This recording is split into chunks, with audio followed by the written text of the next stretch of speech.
Plenty of things happening in the NFL as always. And let's get right into it. The guy who was the MVP of the Super Bowl that the Eagles won fewer than 3 years ago, now the starting quarterback for the Chicago Bears. It was a rough night last night for the Bears, for the offense, which was dreadful.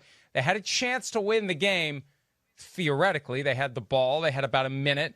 And on first and 10, the defense engulfed Nick Foles. He got rid of the ball as he was falling to the ground. He hit the ground hard. He was laying there motionless. It looked serious. He was carted off. It turns out, Charean, he is day-to-day with a hip/gluteus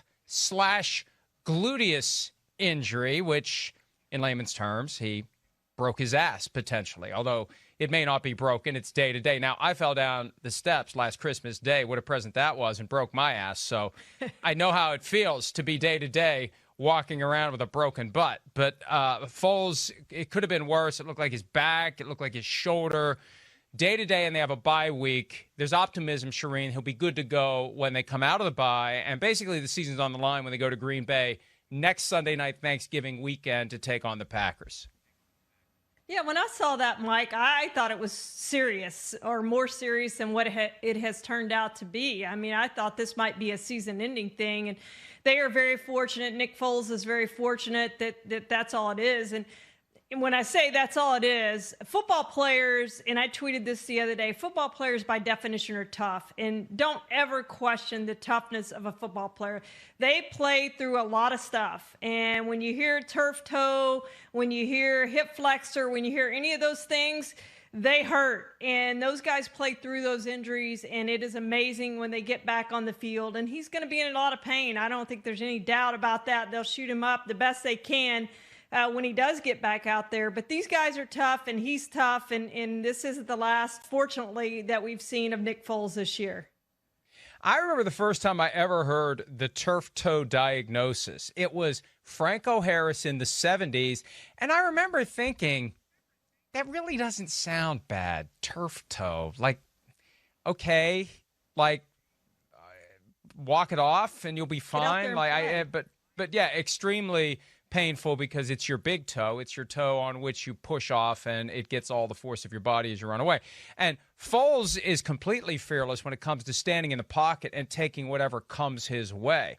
And he's kind of lanky, and it looks like he's going to get injured every time he gets hit. So of all quarterbacks, I think he's got even more courage than most. You don't see him collapse like the proverbial house of cards and avoid contact. He stands in there, takes the big throw. His first touchdown last year with the Jaguars in his debut.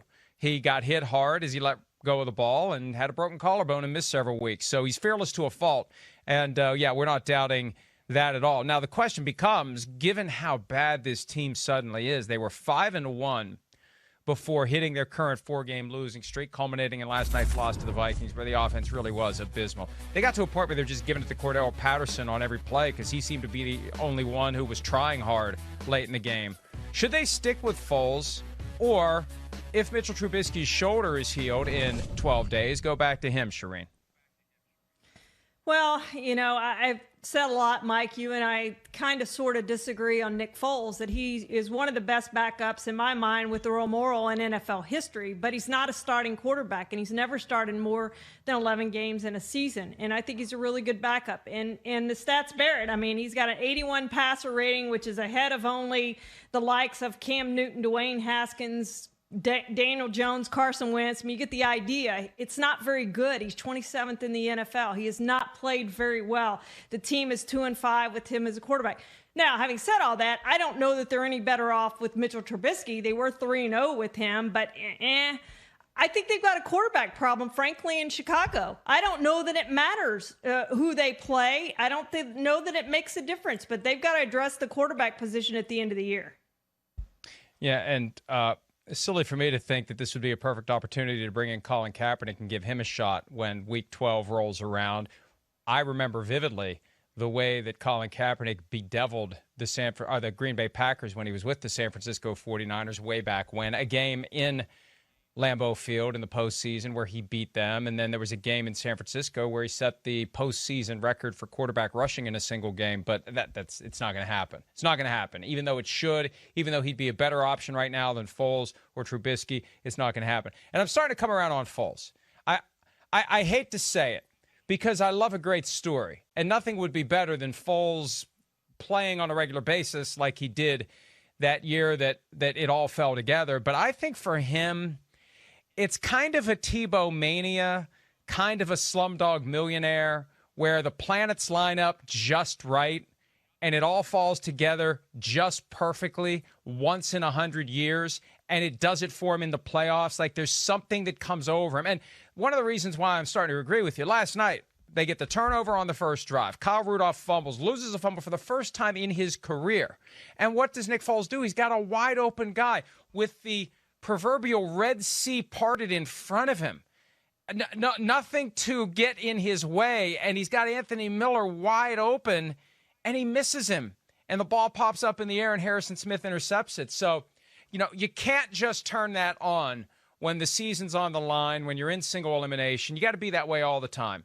And I hate to say it, but I'm starting to agree that maybe, just maybe, Nick Foles caught lightning in a bottle and almost caught it again in 2018 when he nearly upset the Saints as quarterback for the Eagles when Carson Wentz was injured. But I don't know.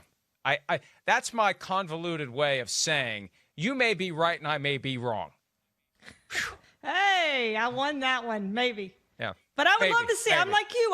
Foles is a great story. I would love to see him do well. I just haven't seen him from him as a full-time starter, and that's all I'm saying. And there's a reason he's been with as many teams as he's been with. But do I want him on my team as a backup? Absolutely, I want him on my team. I just don't want him starting every week. Hi, I'm Mike Tirico, and thanks for watching. Make sure to hit subscribe for the latest news and highlights from NBC Sports.